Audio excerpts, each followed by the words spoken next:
रसूल आमी तोमाय ना चिनिले तोमार की आशे जाए मोरा तोमाय ना चिनिले तोमार की आशे जाए दोनों जहान तोमारी दोनों जहान तोमारी नूरी चरणे झुकाई दोनों जहान तोमारी नूरी चरणे झुकाई या रसूल अल्लाह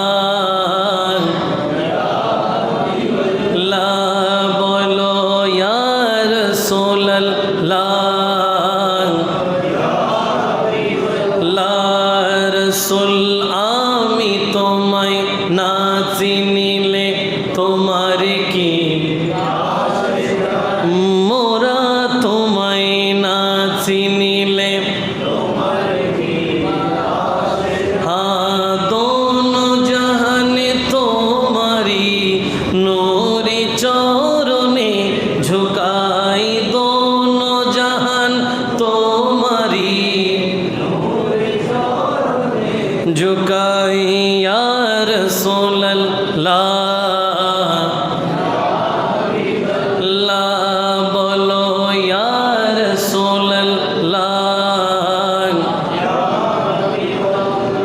बन जंगलेर बाग घुरी मने आनते सुखेर बिन दरुद पड़े सीमाहीन तोमार नामे प्रतिदिन पड़े सल्ले आला जुराई मोनेर जाला पड़े सल्ले आला जुराई मोनेर आला चेनार मतो जे चिनेछे पावार मतो से पेয়েছে या रसूल अल्लाह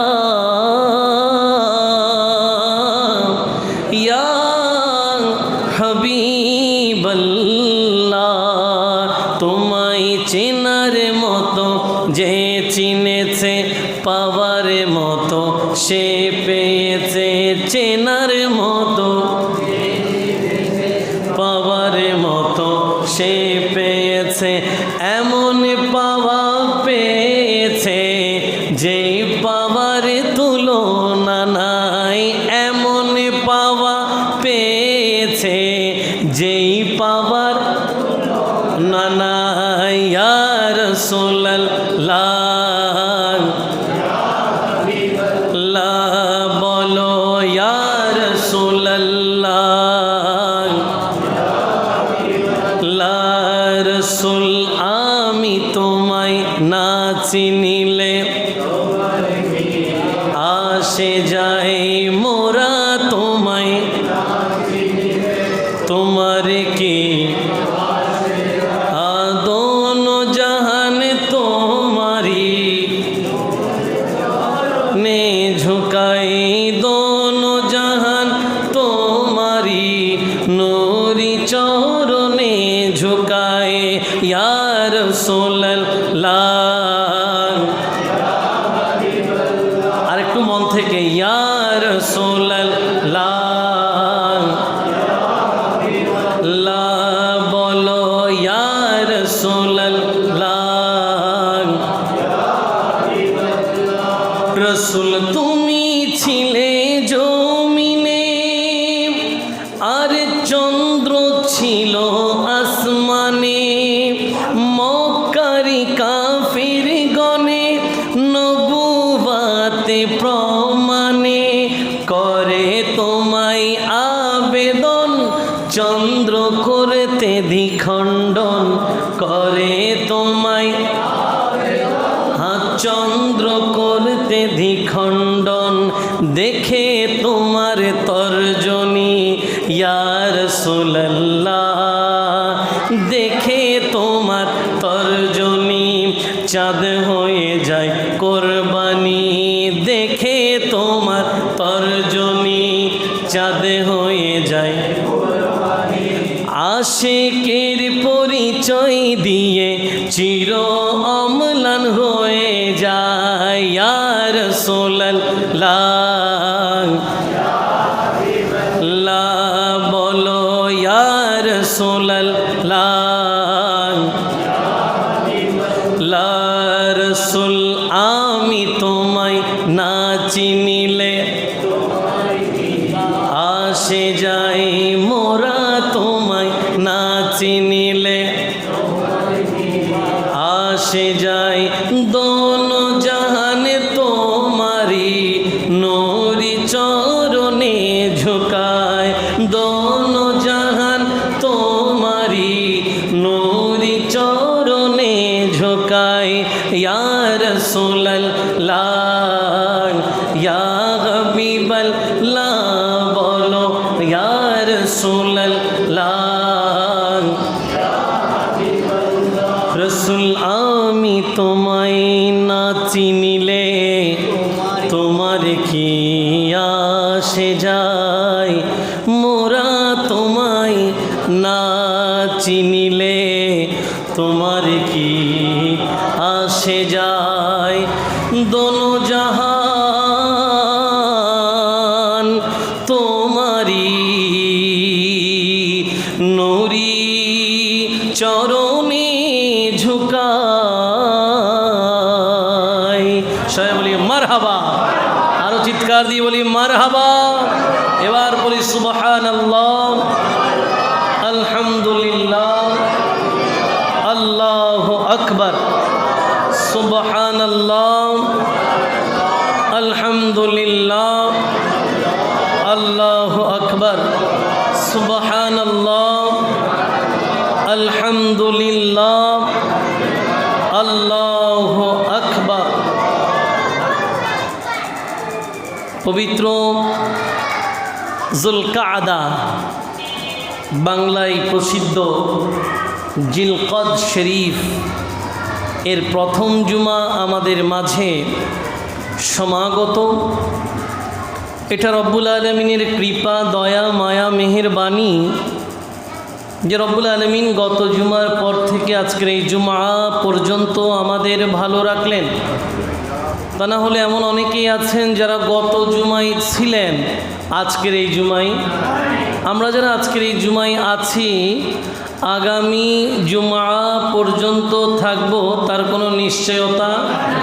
এই জন্য সময় থাকতে সময়টাকে আল্লাহ এবং তার প্রিয় রসুলের প্রেমে আল্লাহ আমাদেরকে সাজানোর তৌফিক দান করুক। সবাই বলি আমিন। আর উচ্চ আওয়াজে বলি সময়গুলো চলে যাচ্ছে, মানুষের হায়াত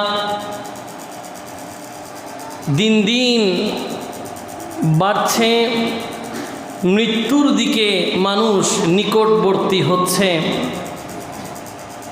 এমতো অবস্থায় মানুষের জীবনের সবচেয়ে গুরুত্বপূর্ণ কর্মসূচি হলো যেন জীবনটাকে আল্লাহ যেভাবে চান, নবীজি সাল্লাল্লাহু আলাইহি ওয়াসাল্লাম যেভাবে চান সেভাবে যেন সাজাতে পারেন, তবেই বান্দার জীবনের সফলতা, এর বাইরে আর কিছু নয়। এই সফলতার জন্য আল্লাহ পাক বান্দার জীবনকে বিভিন্ন দিক নির্দেশনা দিয়ে, বিভিন্ন নীতিমালা দিয়ে আল্লাহ পাক সাজিয়েছেন। অনেকগুলো কর্মসূচি আল্লাহ বান্দার জীবনে দিয়েছেন। এই কর্মসূচি কিভাবে বাস্তবায়ন করবেন রহমাতুল লিল আলামিন নিজে করে উম্মতকে শিক্ষাও দিয়েছেন।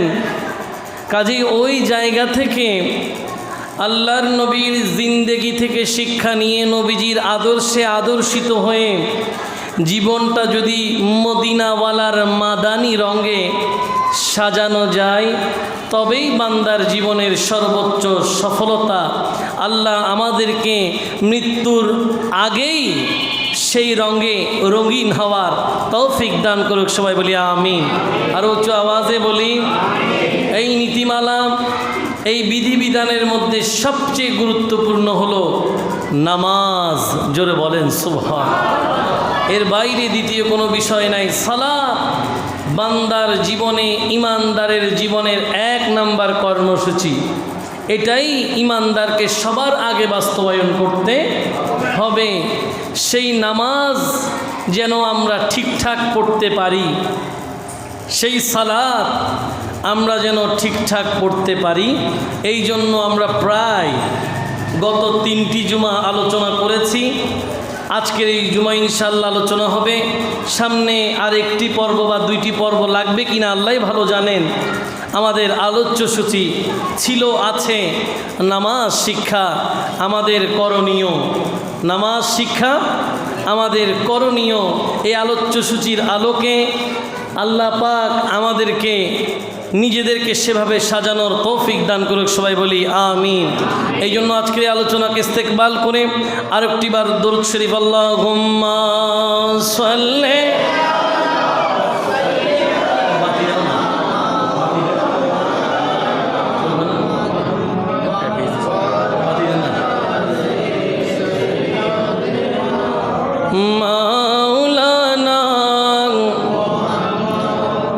আমি আপনাদের সুবিধার্থে গত 3 পর্বে কি আলোচনা হয়েছে একটু রিক্যাপ করি, যেন আপনারা বুঝতে পারেন। আমরা কথা শুরু করেছিলাম নামাজের আহকাম এবং আরকান নিয়ে।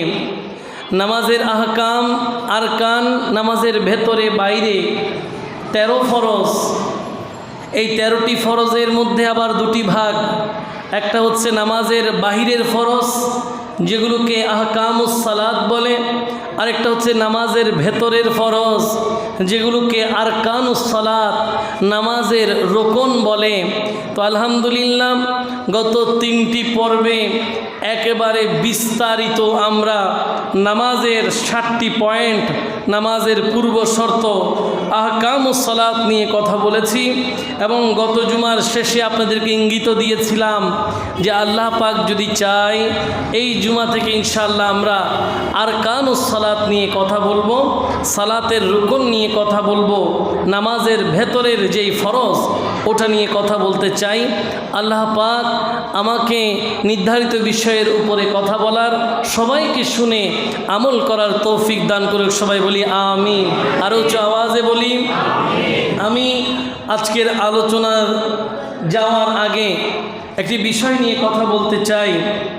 সেটা হলো প্রচুর পরিমাণ গরম পড়ছে। কি বলেন, ঠিক না?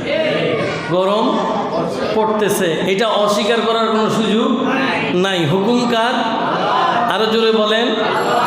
অনেক বন্ধুরা বাসায় বসে হিসাব করেন যে যেই মসজিদে এসি আছে সেই মসজিদে আগে গিয়ে নামাজ পড়বে, যেখানে এসি নাই ওখানে লাস্টে গিয়ে পড়বে। এখন নিয়ত তো ভেতরে, এখনো বাইরে আসে। নিয়ত কোথায়? ভেতরে, এখনো মুখে বাইরে আসে।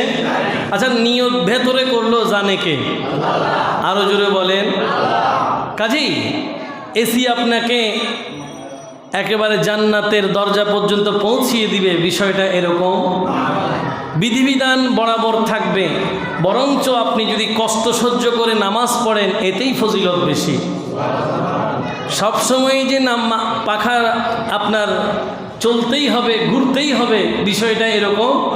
এই জন্য আমি আরও একবার বলেছিলাম আপনাদেরকে যে যখন নামাজের কাতার শুরু হয়েছে, এক ব্যক্তি প্রথম রাকাত পান নাই, তিনি এসে যেদিকে পাখা আছে ওই সাইডে দাঁড়াইছে, কিন্তু কাতারের যেই নীতিমালা সেটা ফলো করা হয়। তাহলে নামাজটা নিজের মতো হয়ে গেছে, নবীর মতো হয় নাই। নামাজ কিসের মতো হয়ে গেছে? নিজের মতো হয়ে গেছে, নবীজির মতো। আমাদেরকে মসজিদে আসলে রহমতুল্লিল আলামিনের নীতিমালা অনুসরণ করেই চলতে হবে, ঠিক কিনা? সোজা বাংলায় একটা কথা বলেন, আমি একটু জিজ্ঞেস করতে চাই আপনাদেরকে। এখানে এতটুকু যারা উপস্থিত আছেন, আমাদের মধ্যে তুলনামূলক খালি চোখে সবচেয়ে গরম বেশি লাগার কথা কার? আমি সহ, মানে আমরা যারা আছি, সোজা বাংলায় বলবেন সবচেয়ে গরম বেশি লাগার কথা কার? শুকরিয়া, আমার মুসল্লিদের 6 সেন্স ভালোই কাজ করে।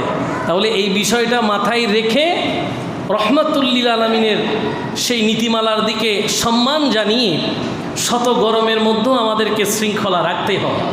সুবহানাল্লাহ পড়ে। কেন? এটাই নীতিমালা, এটাই নিয়ম, এটাই ইসলামের সৌন্দর্য। এই জন্য আমি প্রথম জুমাই বলেছিলাম যে আল্লাহ পাক কোরআন আল কারীমের মধ্যে বলছেন, ইয়া বানি আদম খুযু যিনাতাকুম ইনদা কুল্লি মসজিদ। ওহে আদম সন্তানেরা, যখন তোমরা মসজিদে যাও তোমরা সুন্দর পোশাক পরিচ্ছদ গ্রহণ করো। অনেকে গরম বলে হাফ হাতা পরে চলে আসছে। কি পরে? কিন্তু হাফ হাতাই কাপড় পরলে যে মাকরুহ, এটা আপনাকে জানতে হবে, এটা আপনাকে মানতে হবে। গরম বলেই যে হাফ একেবারে ভেতর বাইরে সব দেখা যায় এরকম একটা পাতলা গেঞ্জি পরে জুমার দিনে জুমার নামাজকে ইস্তেকবাল যদি আপনি করতে চান, এটা নিতান্তই আদবের খেলাফ হবে, আর কিছুই নয়। আমরা নামাজ পড়তে আসব, আমরা মাকরুহ করার জন্য আসি নাই। আমরা নামাজে এসেছি সর্বোচ্চ কষ্ট সহ্য করে আল্লাহ এবং রসুলের নীতিমালা অনুসরণ করে আমরা আমাদের নামাজকে সাজাতে চাই। আল্লাহ তৌফিক দান করুক। সবাই বলি আল্লাহুম্মা সাল্লি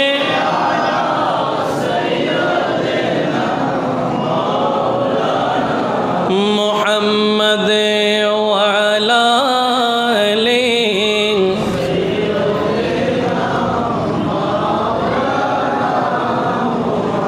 আসুন সালাত মনোযোগ সর্বোচ্চ দেবেন। সালাতের রুকন অর্থাৎ নামাজের ভেতরের ফরজ, নামাজের ভেতরের ফরজ যেগুলোকে আরকানুস সালাত বলে। কি বলে? এগুলো মনে রাখতে হবে, কিছু পয়েন্ট আপনার জানা থাকতে হবে। আরকানুস সালাত, সালাতের আরকান 6টি। কয়টি? 6টি। সালাতের আহকাম 7টি। কয়টি? তাহলে নামাজের ভেতর বাহির আহকাম আরকান মিলে কয় ফরজ? কয় ফরজ? এই 13টা ফরজ মেনেই আপনাকে নামাজ পড়তে হবে। সুবহানাল্লাহ পড়ে। এই 13টা ফরজ মেনেই আপনাকে কি করতে হবে? ইতিমধ্যেই আমরা 3টি পর্বে কয়টি পয়েন্ট শেষ করেছি? কয়টি? যেগুলো নামাজের বাহিরের ফরজ, যেগুলোকে আহকাম বলে। আজকে থেকে আরকান। 1 নম্বর আরকান তাকবীরে তাহরিমা। জোরে বলেন সুবহানাল্লাহ।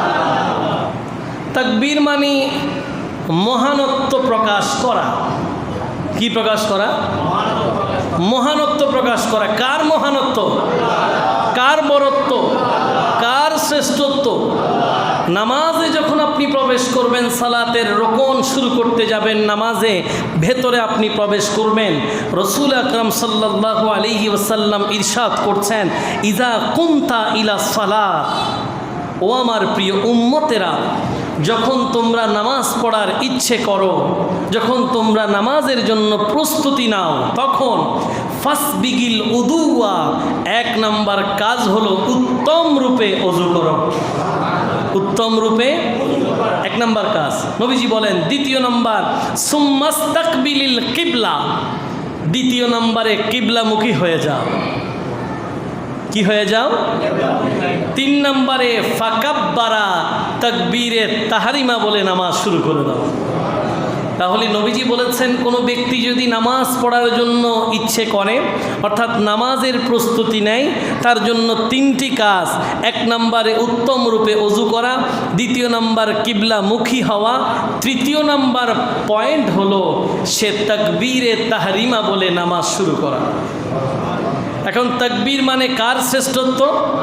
এই জন্য আমরা বলি যে আল্লাহু আকবার। আল্লাহু, সবাই পড়ি আল্লাহু আকবার। শব্দটা খেয়াল করেন, মাত্র 2টি শব্দ। আমরা অনেকেই আল্লাহু আকবার সঠিকভাবে উচ্চারণ করতে পারি না। আপনাকে কিছু বিষয় প্র্যাকটিস করতে হবে। কিছু বিষয়ে আপনি ভুল যদি করেন, না জেনে করলে আল্লাহু আলাম, আল্লাহই ভালো জানেন কি হবে, মাফ করে দেবেন হয়তো আল্লাহ চাইলে, তিনি রহমান রহিম।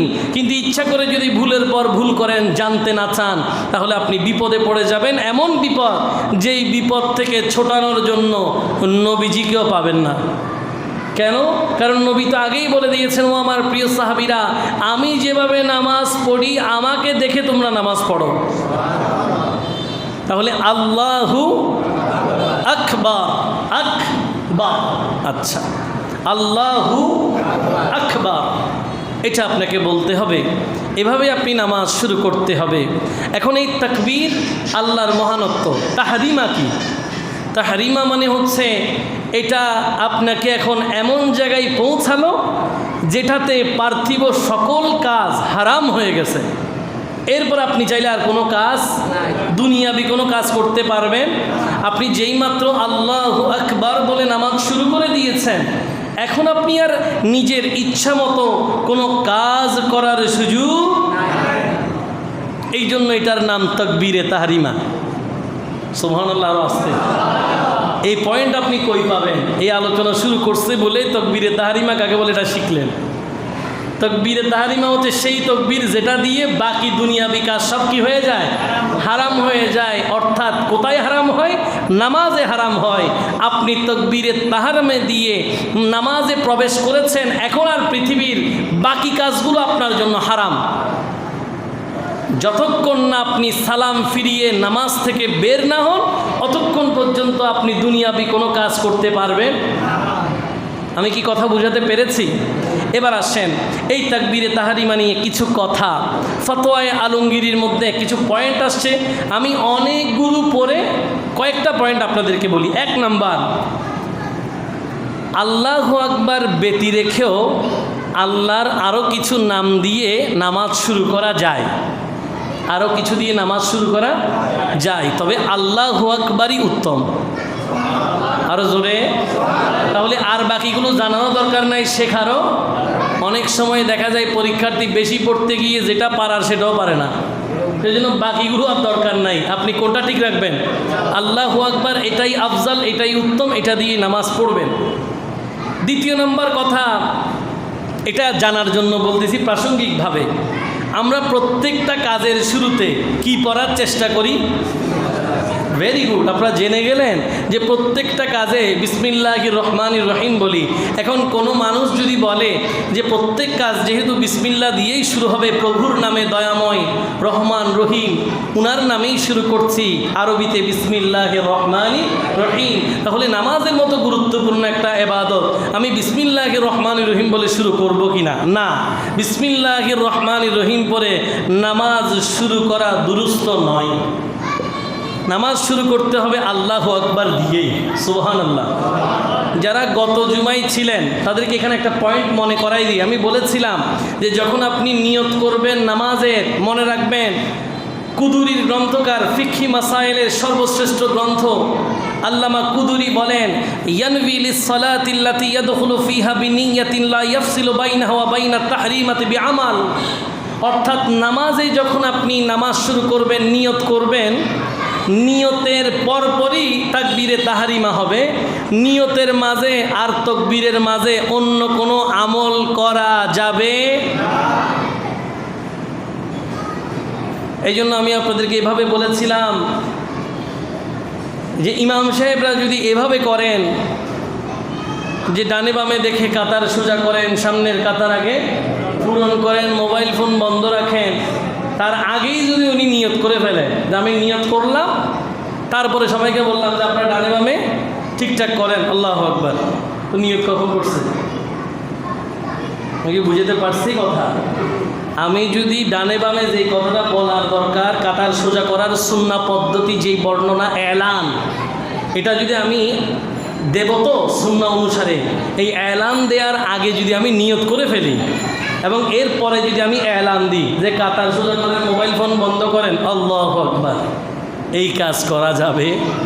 এটা আল্লামা কুদুরি বলছেন বিনিয়াতিন লা ইয়াফসিলু বাইনাহা ওয়া বাইনাত তাহরিমাতি বিআমল। অর্থাৎ নিয়ত এবং তাকবীরের মাঝে বাকি কোনো আমল করা যাবে। নিয়ত যদি করেন সাথে সাথে তাকবীর, সাথে সাথেই। এই জন্য কাতার সোজা করার এলান আগে হবে, নিয়ত পরে করে তারপরে তাহরিমা দিয়ে নামাজ শুরু করবে। আমি কি বোঝাতে পেরেছি? এবার আসেন, অনেক বন্ধুদের ইমাম সাহেবদের বা হুজুরদের মতো, হুজুরা যেভাবে একটু মাঝে মাঝে টেনে টেনে পড়ে না, যেমন ধরেন ঠিকঠাকভাবে না টানলেও মানুষ বিপদে পড়ে যায়। প্রথম সিজদায় যদি উঠে 2 সিজদার মাঝখানে বসতে হয় না, তো প্রথম সিজদার মধ্যে আমরা তো একটু টেনে বলি আল্লাহু আকবার, এভাবে টানি না। এটা টানার মাধ্যমে মানুষ বুঝতে পারলো যে এটা প্রথম সিজদা, কারণ যারা আমার পেছনে পড়তে পড়তে অভ্যস্ত। এরপরে আমরা আবার যখন দ্বিতীয় সিজদায় আল্লাহু আকবার বলার পরে, এরপরে যদি এটা প্রথম রাকাতের দ্বিতীয় সিজদা হয়, মনোযোগ, এগুলো ক্রিটিক্যাল কথা মনে রাখবেন, কাজে আসবে। এগুলো ফেলা কথা, এটা এমনিতে বলতেছি, বিষয়টা এরকম নয়। আপনাদের গোটা নামাজ ইনশাল্লাহ ঠিক হয়ে যাবে। যদি প্রথম রাকাতের দুটি সিজদার দ্বিতীয় নম্বর সিজদা হয়, সেই সিজদা থেকে যদি আপনি উঠেন, তখন কি আর বসার সুযোগ আছে? কারণ আপনাকে দ্বিতীয় রাকাতের জন্য উঠতে হবে। তো তখন যদি আমি বলি আল্লাহু আকবার, তাহলে আপনি কনফিউজড হয়ে যাবেন, কি উঠবেন না বসবেন। তখন আবার আপনাকে আমার দিকে দেখতে হবে, দেখলে নামাজ গেছে, দেখলে নামাজ। কেন? নামাজের ভেতরেতে চোখের পজিশন কি হবে এটার ব্যাপারে নির্দেশনা আছে, আলোচনায় আসবে। কোথায় আপনি চোখ রাখবেন? সব জায়গায় একরকম চোখ রাখা যাবে না। যখন আপনি কিয়ামে আছেন, দাঁড়ানো অবস্থায় নামাজ পড়ছেন, তখন চোখ যাবে এক জায়গায়। যখন আপনি রুকুতে যাবেন, তখন চোখ যাবে এক জায়গায়। যখন আপনি সিজদায় যাবেন, তখন চোখ যাবে এক জায়গায়। যখন আপনি তাশাহুদে বসবেন, তখন চোখ যাবে আরেক জায়গায়। সুবহানাল্লাহ পড়ে। সবগুলোর একটা নীতিমালা আছে না নাই?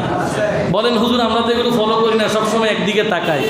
আরে ভাই, আগে তাকাইতেন আর কি, এই আলোচনার পরে আর তাকানোর সুযোগ। ইনশাআল্লাহ আমরা সবগুলো জানবো, আল্লাহ তৌফিক দিক। সবাই বলি আমি কি বলছিলাম যে প্রত্যেকটা বিষয়ের একটা কি আছে। অনেক সময় দেখা যায় যে এই জন্য আমরা প্রথম সিজদা থেকে প্রথম রাকাতের দ্বিতীয় সিজদা থেকে যখন দ্বিতীয় রাকাতের জন্য উঠে যাই, তখন একটু টেনে বলি আল্লাহু আকবার। তাহলে মানুষ শুনেই বুঝে গেছে যে আমাদের এখন দ্বিতীয় রাকাত উঠছি। কারণ অনেক সময় মানুষের রাকাতের মনোযোগ থাকবে না, এটা স্বাভাবিক বিষয়। কারণ নামাজে আপনাকে নিজেকে সর্বোচ্চ বিলীন করতে হবে। এই জন্য ইমাম সাহেবের সাউন্ড দিয়ে আপনাকে বুঝতে হবে যে নামাজের অবস্থা এখন কোন পর্যায়ে আছে, ঠিক না?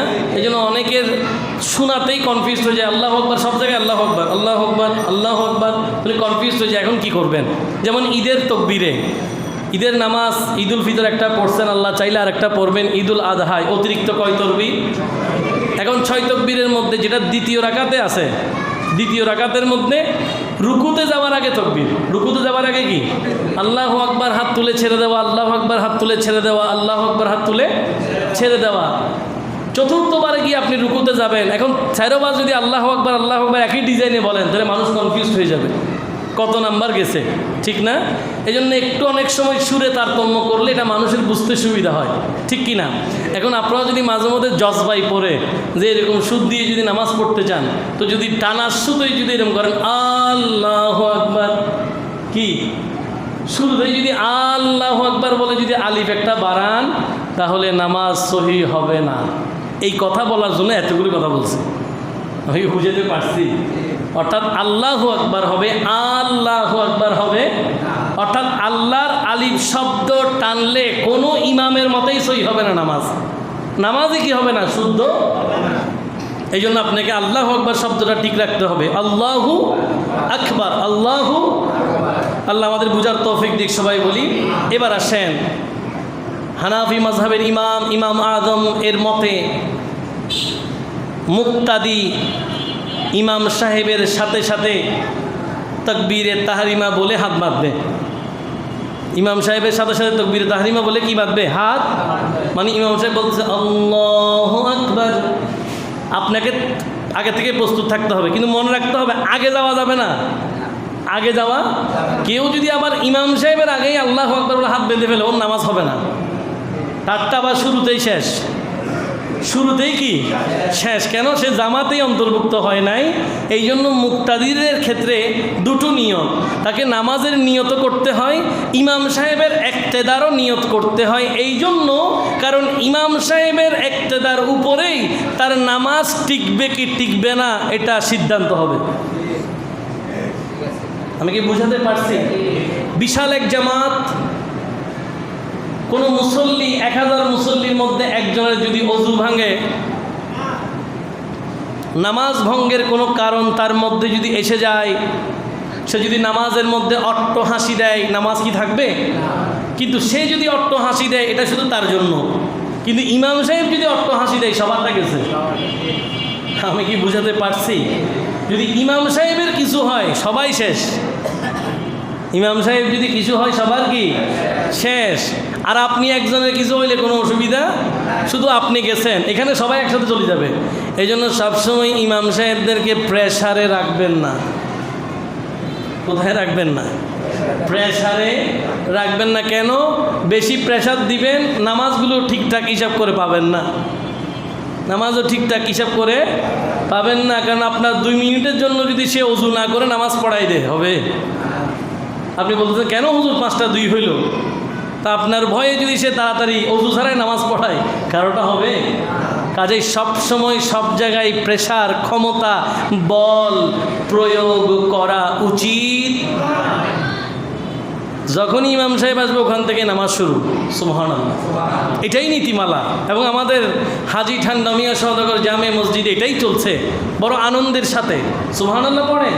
এখানে নামাজের কোনো টাইম টেবিল, কোনো নিয়ম কানুন আমাদেরকে, আমার অনেক আপনজনরা মাঝে মাঝে জিজ্ঞেস করেন, হুজুর জুমার নামাজের টাইমটা কখন? মানে টাইমটা আসলে কোন টাইমে হবে, কোন সময় নামাজ শুরু হবে? আসলে আমিও জানি না নামাজ কোন টাইমে হয়। আপনারা দেখবেন যে কখনো অ্যাকচুয়ালি টাইমে হয় না। কোনো দিন 32-এ হইলে কোনো দিন 35, কোনো সময় 40-ও হয়ে যায়, কোনো সময় 42-ও হয়ে যায়। এটা আসলে আমাদের কোনো কিছু করার, আমি মনে করি ব্যক্তিগতভাবে এটা রব্বে করিম সিদ্ধান্ত দেবেন।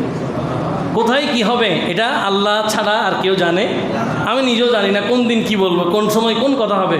যে এই কথাটা বলবো এটা আমারও মাথায় ছিল না, তো এখানে দাঁড়ানোর পরে কোন সময় কি বলে ফেলি এটা উনিই ভালো জানেন। তবে প্রত্যেকটা লফজ আল্লাহ এবং রসুলের জন্য। আল্লাহ আমাদেরকে সেভাবে কবুল করুক। সবাই বলি এবার একটু মহব্বতে দুরূদ শরীফ। আল্লাহুম্মা সাল্লি মাওলানা মুহাম্মদ ওয়া আলা আলিহি।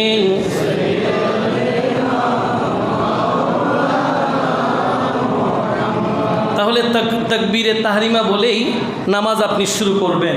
তো তাকবীরে তাহরিমার আগে নিয়ত, আগে তাকবীর না আগে নিয়ত?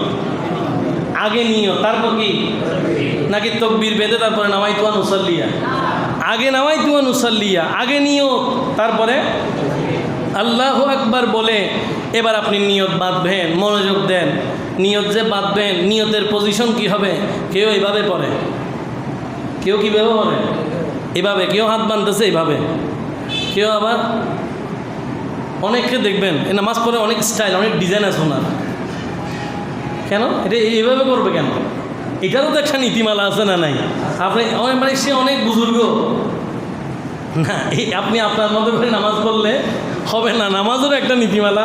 আমরা ওই যে বললাম যে প্রায় সময় বিভিন্ন জায়গায় আমাদের এরকম ইমামতির বাইরেও যখন মুক্তাদি হয়ে থাকি তখন বাকিদের অবস্থাগুলো আমরা দেখি যে আসলে সে কী করতে চায়, মসজিদে সে কত কিছু করতে যাচ্ছে, এগুলো আমরা ফলো করি যেন ঠান্ডা মিয়া মসজিদের মুসল্লিদেরকে এগুলো বললে তারা যেন পরিবর্তন হয়ে যায়।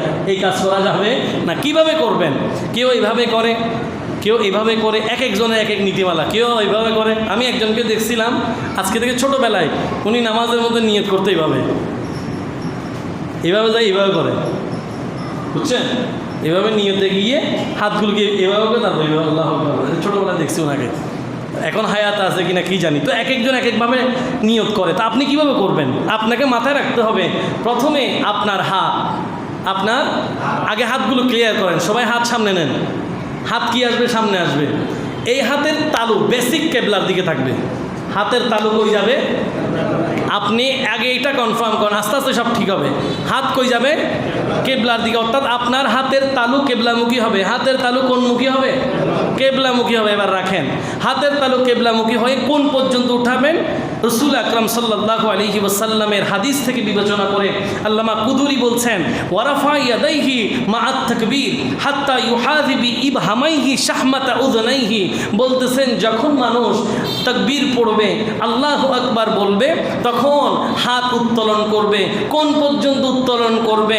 যে এমনভাবে উত্তোলন করবে তার বৃদ্ধাঙ্গুলি ইবহামাইহি শাহমাতা উযনাইহি, তার বৃদ্ধাঙ্গুল যেন কানের লতি পর্যন্ত পৌঁছায়। সুবহানাল্লাহ। বৃদ্ধাঙ্গুল কোন পর্যন্ত পৌঁছাবে? কানের লতি, কানের উপরে না, কানের লতিতে। তাইলে আল্লাহু আকবার। বুঝতে পারছি? এর চেয়ে ভাই আর প্র্যাকটিক্যাল আর কি দেখাবো বলেন। আল্লাহ আমাদেরকে নিয়তটা সঠিকভাবে পড়ে নামাজ আদায়ের তৌফিক দিক, সবাই বলি। তাইলে তাকবীর হয়ে গেল এবং নিয়তের দেখানো হয়ে গেল। এখন হাত তো বসাইতে হবে। কোথায় বসাবেন? আমার কথা মতো? ঠান্ডা মেয়ে মসজিদের প্রতীক সাহেব যা বলে মানতে হবে এমন কোনো কথা আছে? না না, আমার কথা মানার একদম দরকার নাই। রসুল আকরাম সাল্লাল্লাহু আলাইহি ওয়াসাল্লামের প্রিয় সাহাবায়ে কেরামগণ নবীজিকে কীভাবে নামাজ পড়তে দেখেছেন, ওখান থেকে আমরা শিক্ষা নিব। আমাদের নিজস্ব কোনো নীতিমালা থাকার দরকার নাই। রসুল আকরাম সাল্লাল্লাহু আলাইহি ওয়াসাল্লামের সাহাবী হযরত সাহাল ইবনে সাআদ রাদিয়াল্লাহু তাআলা আনহু তিনি বলেন, কানান নাসু ইউমারুনা আন ইয়াদা'আর রাজুলাল ইয়াদাল ইয়ুমনা আন ইয়াদা'আর রাজুলুল ইয়াদাল ইয়ুমনা আলা যিরাইহিল ইউসরা ফিস সালাত। বলে রসুল আকরাম সাল্লাল্লাহু আলাইহি ওয়াসাল্লামের সাহাবী সাহাল ইবনে সাআদ বলেন, লোকদেরকে আদেশ দেয়া হতো যে তারা যেন বাম হাতের উপরে ডান হাত রাখে। বাম হাতের উপরে কিভাবে রাখবে? যেন বাম হাতের যেই কবজি আছে ডান হাতের বৃদ্ধা এবং কনিষ্ঠা দিয়ে সেই কবজিকে আঁকড়ে ধরবে, ডান হাতের 3 আঙ্গুল বাম হাতের পিঠের উপরে বিছিয়ে দেবে। এভাবেই তারা নিয়ত করবে। উচ্চ আওয়াজে বলেন সুবহানাল্লাহ। এভাবেই তারা নিয়তের মধ্যে কি করবে? হাত বাঁধবে। এখন কথা হইল এক একজন এক এক জায়গায় বাঁধে। এখন আমি আপনাদেরকে ওই ইমোশনাল কথা বলবো না যে ইমাম সাহেব কীভাবে পড়ে ওইভাবে পড়েন, ইমাম সাহেব ফেরেশতা, এটা বলার দরকার নাই। রসুল আকরামের জামানায় কোথায় তারা নামাজে বাম হাতের উপরে ডান হাত বসিয়ে কোথায় স্থাপন করত সেটাই আমরা দেখতে চাই। আল্লামা নবীজির প্রিয় সাহাবী আন আলকামা ইবনে ওয়াইল ইবনে হুজর, হযরত আলকামা ইবনে ওয়াইল ইবনে হুজর রাদিয়াল্লাহু তাআলা আনহু তিনি তার বাবা থেকে বর্ণনা করছেন। তিনি বলেন, ওয়াইল ইবনে হুজর, আলকামা ইবনে ওয়াইল ইবনে হুজর রাদিয়াল্লাহু তাআলা আনহুর আব্বাজান বলতেছেন যে রাআইতুন নবিয়্যা সাল্লাল্লাহু আলাইহি ওয়াসাল্লাম, আমি নবীজিকে দেখেছি, ওয়াদা ইয়ামিনাহু আলা শিমালিহি ফিস সালাতি তাহতা সুররা। তিনি বলেন, আমি নবীজিকে নামাজের মধ্যে বাম হাতের উপরে ডান হাত রাখতে এবং নাভির নিচে হাত বাঁধতে দেখেছি। আরো জোরে বলেন সুবহান। তাহলে এটা নিয়ে আর কোনো সাক্ষ্য শোভা, রাইব, সন্দেহ, সংশয় রাখার সুযোগ। আপনি নাভির নিচে হাত বাঁধবেন, বাম হাতের উপরে ডান হাত থাকবে, এই কনিষ্ঠার বৃদ্ধাঙ্গুলি দিয়ে ডান হাতের কবজিকে আঁকড়ি ধরে ডান হাতের 3 আঙ্গুল বাম হাতের উপরে বিছিয়ে দিয়ে ঠিক বরাবর নাভির নিচে আপনার হাত স্থাপন হবে। এটা আমার কথা নয়, আমার নবীর কথা। আল্লাহ আমাদেরকে এইভাবে নামাজের মধ্যে নামাজের প্রথম রুকন তাকবীরে তাহরিমার সাথে নিয়ত করে তাকবীরে তাহরিমা পড়ে নির্ধারিত নীতিমালা অনুসরণ করে হাত বাঁধার তৌফিক দান করুক, সবাই বলি। এবার হাত তো বেঁধে ফেললাম, প্রথম কাজ কি? প্রথম কাজ হলো আল্লাহর সানা পড়া। আর আস্তে আরো জোরে বলেন সুবহানাল্লাহ। নামাজের শুরুতেই কার সানা? আল্লাহর সানা। সানা কিরকম?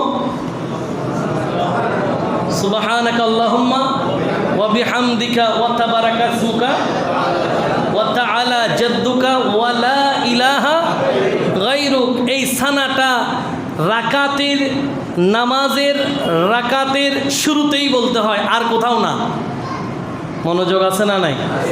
এমন না যে প্রথম রাকাতেও বললেন, দ্বিতীয় রাকাতেও বললেন, তৃতীয় রাকাতেও বললেন, চতুর্থ রাকাতেও বললেন। বিষয়টা এরকম, তাকবীরে তাহরিমা যেরকম একবার পড়ছেন শুরুতে, এটাই তকবীর। তকবীরে তাহরিমা সানাও একবার। সানা কয়বার? একবার। সানা বারবার। সানা পড়লেন, এরপরে আপনাকে সূরা ফাতিহা পড়তে হবে। কি পড়তে হবে? কেন সূরা ফাতিহা পড়তে হবে? প্রত্যেক রাকাতে কেন পড়তে হয়?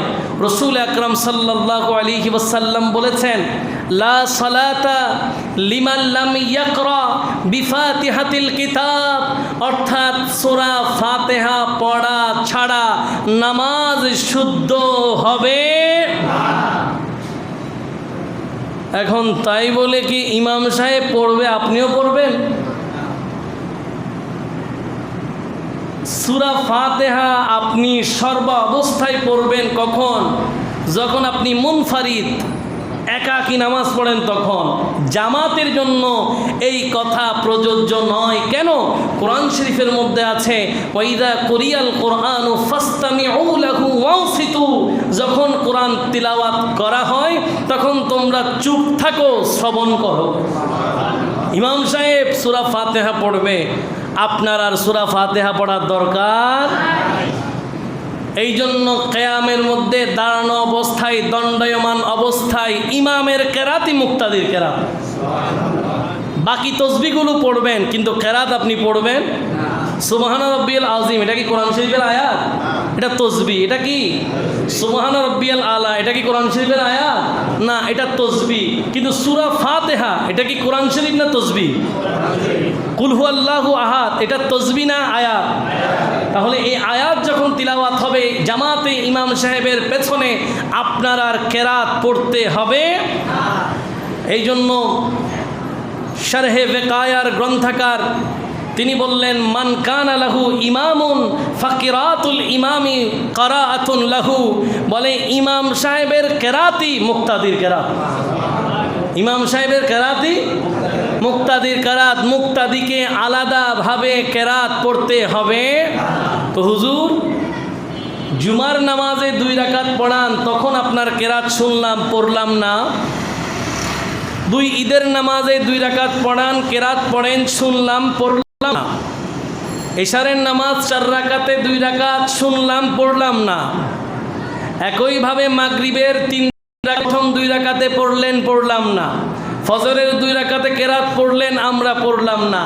কিন্তু বাকি যেইগুলো আছে ওগুলোতে পড়ব না। না, জামাত অবস্থায় প্রকাশ্যে কেরাত পড়ুক আর অপ্রকাশ্যে পড়ুক, প্রচার হোক আর গোপন হোক, আওয়াজ যুক্ত হোক আওয়াজ মুক্ত হোক, সর্ব অবস্থায় সূরা ফাতিহা পড়া যাবে। সূরা ফাতিহা পড়া যাবে। আপনি জামাতে আসছেন, ইক্তাদাইতু বিহাদাল ইমাম বলছেন, কেরাত আপনার জন্য মমনু, আপনি আর কেরাত পড়বেন না। কেন? মান কানা লাহু ইমামুন ফাকিরাতুল ইমামি কারাতুন লাহু, ইমাম সাহেবের কেরাতই মুক্তাদির কেরাত। জোর করে পড়লে হবে না। জোর করে পড়লে, এটা যদি কামাল সাহেব পড়ে, দেখিয়েন আবার আমার মুসল্লি কামাল না, যুক্তি দিয়ে বলতেছি আর কি, এটা যদি কামাল সাহেব পড়ে তাহলে এটা ফতোয়ায়ে কামালি হবে, কামাল সাহেবের ইচ্ছা মতো নামাজ হবে। যদি কুদ্দুস পড়ে তাহলে কুদ্দুসের ফতোয়া অনুযায়ী তার নামাজ হবে। যদি জামাল শাহ পড়ে তাহলে জামালের ফতোয়া অনুযায়ী নামাজ হবে। যদি টিঙ্কু রিঙ্কু জটিল চটিল যারাই পড়ুক না কেন তাদের নাম অনুসারে ফতোয়া হবে, নবীজির ফতোয়া হবে। কাজেই জামাতে কোনো অবস্থাতেই কোনো সূরা পড়া যাবে। দণ্ডায়মান অবস্থায় আপনার একটাই কাজ, চুপ থাকা। দণ্ডায়মান অবস্থায় আপনার একটাই কাজ, চুপ থাকা। চুপ থাকাটাই ইবাদত। চুপ থাকাই ইবাদত। ওখানে আপনার আর কোনো হরকত, যেভাবেই খুতবা শ্রবণের সময় চুপ থাকা ইবাদত,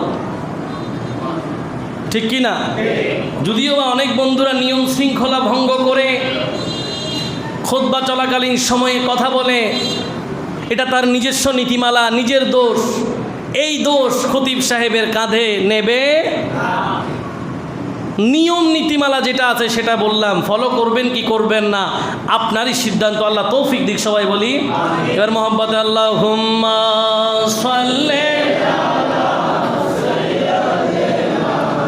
মাওলানা মুহাম্মদ ওয়া আলা আলি।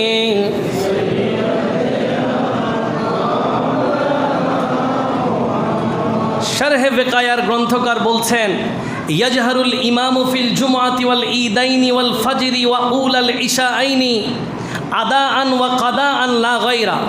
বলতেছে ইমাম সাহেব উঁচু আওয়াজে জুমার 2 রাকাতে, ঈদের 2 রাকাতে, ফজরের 2 রাকাতে, 2 এশা মানে মাগরিব এবং এশার প্রথম 2 রাকাতে উঁচু আওয়াজে কেরাত পড়বেন। ওয়াল মুনফারিদু খুয়িরা আন আদ্দা, কিন্তু কেউ যদি একাকী নামাজ পড়ে তাহলে সেটা তার ইচ্ছা, সে কি উঁচু আওয়াজে পড়বে না নিচু আওয়াজে পড়বে? উঁচু আওয়াজে পড়বে কি নিচু আওয়াজে করবে যদি আদায় করা অবস্থায়, এক্ষেত্রে তার ইচ্ছা। তবে ওয়াখাফাত হাতমান ইন কাদা, কিন্তু কাজা নামাজ যদি বাসায় গিয়ে বা মসজিদের এক কোনায় কাজা নামাজ পড়তেছেন, তখন সর্ব অবস্থায় আপনাকে কেরাত পড়তে হবে ছোট ছোট করে। তার সময় আপনি উঁচু আওয়াজে কেরাত পড়তে পারবেন। এবার ইসলামী শরীয়ত আপনাকে এটার একটা নীতিমালা দিছে, আওয়াজ কতটুকু হইতে পারে এটার একটা স্তর ভাগ করে দিয়েছে। বলছে ও আদনাল জাহারি ইসমাউ গায়রাহু, বলে উঁচু আওয়াজে পড়া মানে কি? কোনো মানুষ একাকী নামাজ পড়তেছে, এখন উঁচু আওয়াজে কেরাত পড়া মানে কি?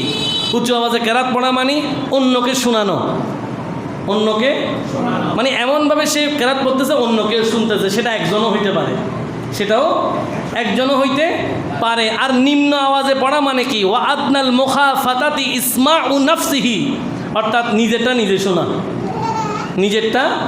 তাহলে আদায় করা অবস্থায় কিছুটা আওয়াজ দিয়ে আপনি একাকী নামাজ আপনার বাড়িতে ঘরে পড়তে পারেন, কিন্তু কাজা পড়লে কোনো অবস্থাতেই উঁচু আওয়াজে কেরাত পড়া যাবে। এবার ফতোয়ায়ে আলমগীরির একটা বক্তব্য, এটা মনে রাখতে হবে, এটা মনে রাখেন কি? একাকী অবস্থায় সূরা ফাতিহা নামাজে প্রত্যেক রাকাতে পড়া ওয়াজিব, না পড়লে সিজদায়ে সাহু দিতে হবে। না পড়লে কি দিতে হবে? সাহু সিজদা দিতে হবে। একইভাবে 4 রাকাত বিশিষ্ট নামাজ, 3 রাকাত বিশিষ্ট নামাজে, 4 রাকাত বিশিষ্ট নামাজের প্রথম 2 রাকাতে সূরা ফাতিহার সাথে অন্য সূরা মিলাতে হবে, এটা ওয়াজিব।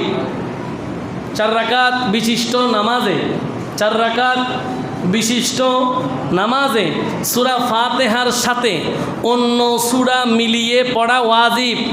যদি শুধু সূরা ফাতিহা পড়েন, অন্য সূরা না মেলান, তাহলেও সাহু সিজদা দিতে হবে। তাহলে সাহু সিজদা কি করতে হবে? এই জন্য এগুলো আপনারা প্রতিনিয়ত করেন। আমি শুধুমাত্র এমনি মাসলা আকারে বলতেছি, বিষয়টা যে আপনারা কেউ জানেন না এরকম, সবাই আপনার দৈনন্দিন আমল করেন যেগুলো, যে প্রথম রাকাতে সূরা ফিল, আলাম তারা, দ্বিতীয় রাকাতে কুল হুয়াল্লাহ পড়েন, এই যে পড়তেছেন, এই কথাটা আমি কিতাবের ভাষায় বললাম, আমি কি বুঝাতে পারছি? এবার এই কেরাতের মধ্যে অনেক মাসলা মাসাইল আছে। যাই হোক, নামাজের 2 নম্বর রুকন হচ্ছে দাঁড়িয়ে নামাজ পড়া। সুবহানাল্লাহ পড়েন। কি হিসেবে নামাজ পড়া? বসে নামাজের মধ্যে ফজিলত দাঁড়ানো থেকে অনেক কম। বসে পড়তেছেন, এরা মন খারাপ করার দরকার নেই, এটাই কিতাবের কথা। দাঁড়ানো, দাঁড়িয়ে নামাজ পড়া এটা ফরজ, এটা সালাতের রুকুন, এটা আপনাকে মানতে হবে। দাঁড়াই নামাজ পড়তেই হবে, এটা নামাজের কি? রুকুন। 2 নম্বর রুকুন, সেকেন্ড পয়েন্ট, এটা আপনাকে মানতে হবে। তাকবীরে তাহরিমা যেরকম মানেন, কেবলামুখী হওয়া যেরকম মানেন, কেরাত পড়া যেভাবে মানেন, একইভাবে দাঁড়াই নামাজ পড়া সেভাবে মানতে হবে। 1 নম্বর কথা। এবার আসেন 2 নম্বর পয়েন্ট, কেউ যদি দাঁড়িয়ে পড়তে না পারে তাইলে সে বসে পড়বে। কোথায় পড়বে? বসে পড়বে। কেউ যদি বসে পড়তে না পারে কিভাবে পড়বে? শুয়ে পড়বে। কেউ যদি শুয়ে পড়তে না পারে কিভাবে পড়বে? ইশারায় পড়বে। এটাই শরীয়তের মাসালা। এখন মাঝখান থেকে চেয়ার কোত্থেকে আসলো? মাঝখান থেকে চেয়ারের যে উদ্ভাবন, এটা অত্যন্ত ইখতিলাফি মাসালা। অধিকাংশ জমহুর উলামা ইকরাম চেয়ারের মত দেন নাই। প্রসিদ্ধ যারা বেশিরভাগ ক্ষেত্রে পার্সেন্টেজ যদি হিসাব করেন, এরা বলেছেন নামাজ যদি দাঁড়ায় পড়তে না পারেন আপনি বসে পড়েন, বসে না পারলে হাদিসে আছে আপনি শুয়ে পড়েন, শুয়ে যদি পড়তে না পারেন আপনি ইশারায় শুয়ে চোখের ঘুরানিতেও নামাজ পড়তে পারবেন। এটাই শরীয়তের ফয়সালা। চেয়ার যেটা চলে আসছে এটা পর্যায়ক্রমে ডে বাই ডে মানুষ যেভাবে মসজিদে এসে ফেসবুক চালায়, চেয়ারের মাসালাটাও সেরকম। এটা হুট করেই আমদানি হয়ে গেছে। আপনি আশ্চর্য হয়ে যাবেন, চেয়ারে যারা আসেন ওরা রাগ করবেন না, এগুলো দৈনন্দিন জীবনের বাস্তব কথা। এরা মনে হয় ভিতরে ভিতরে রাগ করতেছে, কিন্তু রাগ করলেও কথা তো বলতে হবে। শুনেন, আমি এটা আজকে বাসায় বসে বসে আপনাদেরকে বলবো বলে চিন্তা করেছি। আমি বলতেছি এই কথাটা বললে আমারও একটু মুস্কি হাসি আসবে, আপনাদেরও আসবে। সেটা কি জানেন? আমি একদম কনফার্ম করে ডিরেক্ট বললে তো চিনে যাবেন, ডিরেক্ট বললাম না। 36 নম্বর ওয়ার্ড আর সামনে 28 নম্বর একটা ওয়ার্ড আছে না, 28 না 23 নম্বর আর 36, দুইটার মধ্যে মনে করেন আমি একটা মসজিদ দেখছি। তা আমি মসজিদের মধ্যে ঢুকে কনফিউজড, কিরে বাবা এখানে কি সেমিনার হবে? কেন? কারণ এক পাশে অনেকগুলো চেয়ার, আমাদের এখানে তো তাও একটা একটা, ওখানে একেবারে মানে 5টা লাইন ধরা, 5টা 5টা 5টা 10টা 10টা এইভাবে করে সেমিনার। আমার মনে হচ্ছে একটু পরেই সেমিনার শুরু হবে এখানে সবগুলো। মোটামুটি কিছুক্ষণের জন্য মনে হয়েছে যে আমি একটা মসজিদে না, আমি একটা ডেকোরেশন ক্লাবে এসেছি। আমি আসলাম কোথায়, আমি একটা ক্লাবে আসছি মনে হয়েছে। তো আমি পরে একজনকে জিজ্ঞেস করছি, ভাই এই চেয়ারগুলো কি এখানে কোনো প্রোগ্রাম হবে? বলে না না, যারা চেয়ারে নামাজ পড়ে ওরা ওইদিকে পড়ে। দেখছেন কাণ্ড? এটা অত্যন্ত দুঃখজনক যে এভাবে হওয়া উচিত নয়। তো আমাদের যারা মুসল্লি, আপনারা চেয়ারে পড়তেছেন, এটা নিয়ে আমার বক্তব্য নাই, আমি শরীয়তের মাসালাটা বললাম। তবে আমি আপনাদেরকে বলবো, যদি সম্ভব হয়, যদি হয় যে একটু যদি বসে পড়তে পারেন, যে এই যে দেয়াল যেটা আছে টাইসের দেয়াল, এটাতে পুরো টাইমটা আপনি হেলান দিয়ে রাখলেন, যখন নামাজ শুরু হয় আমরা তাশাহুদে যেভাবে বসি এভাবে বসে আপনি নামাজটা পড়লেন। প্রয়োজনে সবার শেষে আসেন, আপনি আগে চলে যান, কোনো অসুবিধা নাই। এরপরে একটা সুন্নাহ বাস্তবায়ন হবে। সুবহানাল্লাহ পড়ে। কিন্তু আপনি এই কথাটা নিশ্চিত রাখতে পারেন যে চেয়ারের এক্স্যাক্টলি মাসালা আপনি খুঁজে পাবেন না। আপনি অনেক বড় বড় আলেম, একদম বড় বড় বিশাল পাগড়িওয়ালা কতগুলো আছে না, এরকম কাউকে ধরে টোরে একটা চেয়ারের মশালা বাইর করেন, তা আদৌ কি সে 100% কনফার্ম দিতে পারবে কিনা যে চেয়ারে পড়ার নীতিমালা আছে? যাই হোক, এটা হচ্ছে আপনারা নামাজ পড়তেছেন, প্রথম কথা এটার জন্য অনেক ধন্যবাদ। অনেক বন্ধুরা বিভিন্ন ওজোর বলে নামাজ পড়ে না, নামাজ পড়ে না। আমি আপনারা প্রথমে ধন্যবাদ দিই যে আপনারা অসুস্থ শরীর নিয়ে হাজিঠান নামিয়া সৌদাগর মসজিদের চেয়ারের মুসল্লিদের অনেক দাম, এরাও প্রায় 1.5-2 ঘন্টা বসে থাকে। সুবহানাল্লাহ, এদেরকে প্রথমে ধন্যবাদ। কেন? কারণ কেউ তো আর ইচ্ছা করে চেয়ারে বসে না, কেউ ইচ্ছা করে কোনোদিন চেয়ারে, ওনাদের মনেও কোথাও না কোথাও মনের কোণের গহীনে এই দুঃখটা আছে যে আল্লাহ আপনি আমার কাছ থেকে সিজদার মতো মহান নেয়ামত কেড়ে নিয়েছেন। আজকে অনেকেই নামাজ পড়ে না। মনে রাখবেন, যেদিন চেয়ার পর্যন্ত এসে যাবেন সেদিন নাক আর কপাল আল্লাহর প্রেমে জমিনে বিছানোর সুযোগ নেই। আপনি একটু ভাবেন যে আসলেই যারা পার্মানেন্টলি চেয়ারে বসে পরবর্তীতে ওরা কি আবার ফিডব্যাক দিয়ে সিজদায় আসতে পারে?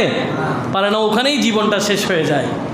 তো কাজেই যারা এখনও পর্যন্ত দাঁড়িয়ে নামাজ পড়ার সিজদাটা জমিনে দেওয়ার সুযোগ পান, এই নিয়ামতটাকে বুকে লালন করে নামাজি হওয়ার তৌফিক দান করুন সবাই বলি। আর আমাদের যারা মুসল্লি আছে, আমি আপনাদেরকে বলবো যদি সম্ভব হয় তাহলে এই মাসালাটা আপনারা বাস্তবায়ন করার চেষ্টা করবেন।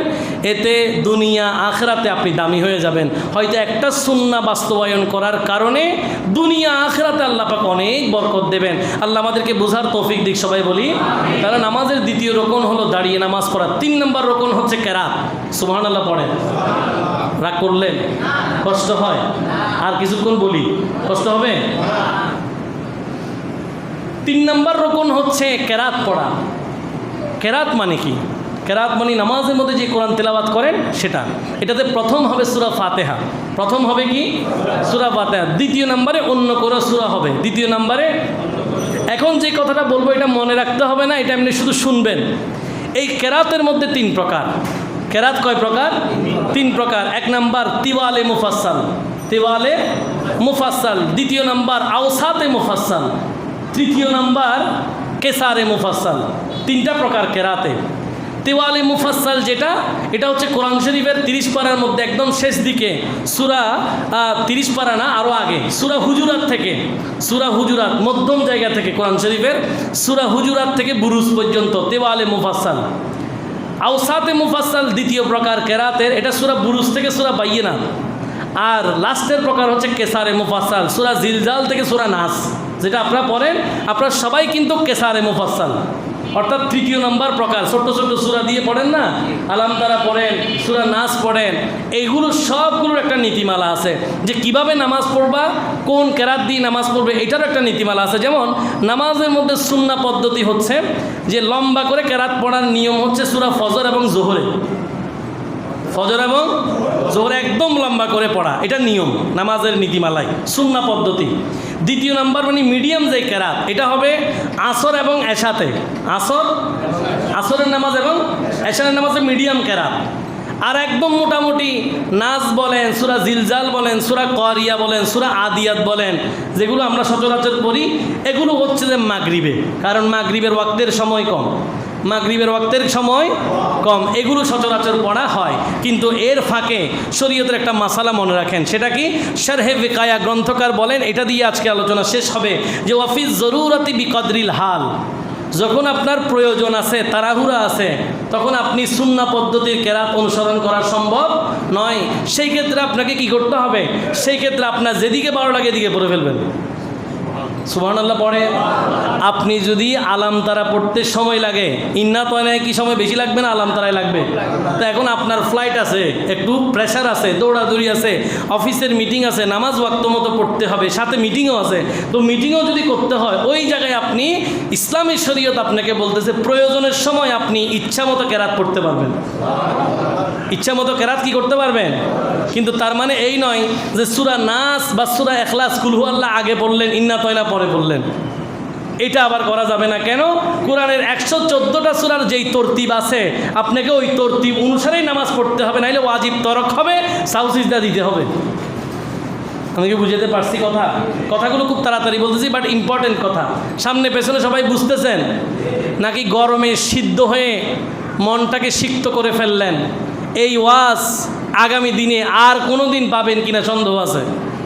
তা বাসায় গিয়ে খাতার নোটবুকে লিখে রাখবেন যে ভবিষ্যতে এটা আবার পাবো কিনা সন্দেহ আছে। কেন? আপনাদের সৌভাগ্য যে এই মসজিদের সব কিছু ঠিকঠাক আছে বলেই এতক্ষণ আপনারা ওয়াজে বসে আছেন। সচরাচর বাকি মসজিদগুলোতে প্রচুর পরিমাণ ফিতনা হওয়ার কারণে এই জাতীয় দিনের দরজ দেওয়ার সুযোগ হয়। আপনাদের সৌভাগ্য যে আপনারা এভাবে নীতিমালাগুলো শুনছেন। আল্লাহ আমাদেরকে তৌফিক দিক, সবাই বলি। তো বলতেছে ওয়া কারিহা তাওকিতু সূরাতিন লিস-সালাতি আই তাঈনু সূরাতিন লিস-সালাতি বিহাইসু লা ইয়াকরাউ ফিহা ইল্লা তিলকা সূরা। প্রয়োজনে আপনি যে কোনো সূরা পড়ে নামাজ পড়তে পারবেন, কিন্তু এটা ভাবা মাকরুহ যে এই নামাজে এই সূরা না পড়লে মাকরুহ হবে, এটা মাকরুহ। যে আমার জোহরের নামাজে সূরা ফিল পড়তেই হবে, এটা ভাবা মাকরুহ। কোনো নামাজের জন্য কোনো সূরা ফিক্স নয়, কোনো নামাজের জন্য কোনো সূরা কি নয়, ফিক্স নয়। যে কোনো সময় যে কোনো সূরা পড়তে পারে। তাহলে যেই মসজিদের মোতাল্লি বা মসজিদ কমিটি ইমাম সাহেবকে এশারের নামাজ 10 মিনিটে শেষ করতে বলছে, এখন ইমাম সাহেব চাইলে কি আর কেরাত পড়তে পারবে? কেন? কেরাতের আগে তার ঘড়ির প্রেশার, কেরাতের আগে কোন প্রেশার? ঘড়ির প্রেশার। ওর জন্য আর তেওয়ালে মুফাসসাল কি, আউসাতে মুফাসসাল কি, কেসারে মুফাসসাল কি, সুন্নাহ কেরাত আর ফরজ কেরাত বাকি। সে বলতেছে চাকরি বাঁচাইতে হবে, টাইম ঠিক রাখতে হবে, বরাবর 10 মিনিটে সালাম ফিরে ফেলছে। কেন? পড়তে পড়তে প্র্যাকটিস হয়ে গেছে। এই জাতীয় প্রেশার দিয়ে নামাজে হেদায়াত হবে। এই জন্য নামাজে যখন আপনারা আসেন, আমি তো আপনাদেরকে নিয়ে অনেক মসজিদের হুজুরদেরকেও বলি যে আমাদের মসজিদের খতিব থেকেও মুসল্লি ভালো। সুবহানাল্লাহ। খতিব থেকেও মুসল্লি কি? আপনি যে আমাদের সাদা পাকা দাড়ি পাকা মুরব্বীরা কীরকম মুখে একটা প্রফুল্লতা আছে, বসে আছে, এরকম অন্যান্য সাদা পাকা মুরব্বীদেরকে দেখবেন টাইম 2 থেকে 5 মিনিট হইলে ইমাম সাহেবকে সে কী করবে সেও বুঝতে পারে না, কনফিউজড হয়ে যায় যে কোন সময় কী বলে ফেলে। আলহামদুলিল্লাহ আমাদের সাদা পাকা এই সাদা দাড়িওয়ালা মুসল্লিরা যে এতক্ষণ বসে থাকেন, এটা আল্লাহর দরবারে শুকরিয়া। আল্লাহ আমাদের সবাইকে